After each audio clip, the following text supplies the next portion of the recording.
میشنویم.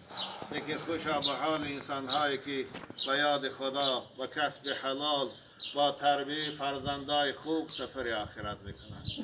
همسنفای ما به نوبت رفته ایستادن، چطور روز با نوبت ما میشه. 10 سال ما یک صنف یک جایی خواندیم. من امروز اسمان هر سال تیر ما که میشد میگو پیرم یک بخلشکده شیرینی توت بیار، من ششم خونه گرفته یا برای من سراغ میکردم یا آوردن.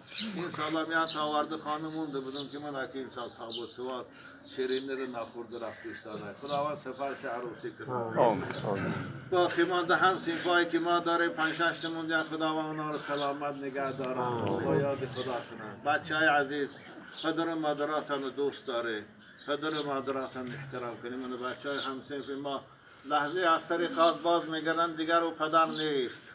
دیگه پدری که نصیحتگرشان بود و مهربانشان بود، برای اینها زحمت کشید و 4 کب با ولسفید میرفت و میامد در سرما و گرما دیگر برفت.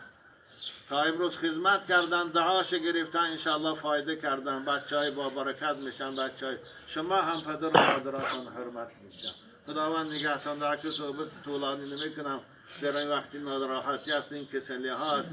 اولا دعا کنیم خداوند این کسلی را از جمهوری ما، از بالای مردمی عزیز تاجیکستان ما برداشته کنه. پروردگار این بلا را دفع کنه. مسافرایی که در مسافرت ها هستن خدا اونها را سلامت داره. کسایی که مبتلا این بیماری خدای تو قادر شفاشان ته نشوند. پروردگار جوانان را تن صحت را از این بلا دور نگاه داره. خداوند این همصنف ما را سفر عروسی کرده. الان که خانه قبر میره قرار میگیره، خانه قبر که حجری عروسی کرده. فرزندای عزیز خاندانش در این مصیبت، در این جدایی از پدر مهربانشان صبر جمیل نصیب فرما. در ذمه‌اش از نماز روزی چیزی مانده باشه، خداوند غفور و رحیم است. اما اگر گفته نمیشه قومای عزیز از کدام شما یگان چه امانت و قرض گرفته باشه با شاهد و حجت بیا، انشاءالله فرزنداش نمیبیان بکن برادرات. دیگر همسایه داری میشه، کمبودی از هر کدام صادر میشه. یگان کمبودی شما را آزار داده باشه، شما را یگان سخنی درشت گفته باشه، خواهش میکنه همه تا همصنفا تا همه تا اهل محل مومن آباد بخش خدا خدا نگهتان داره. بیا خوندیم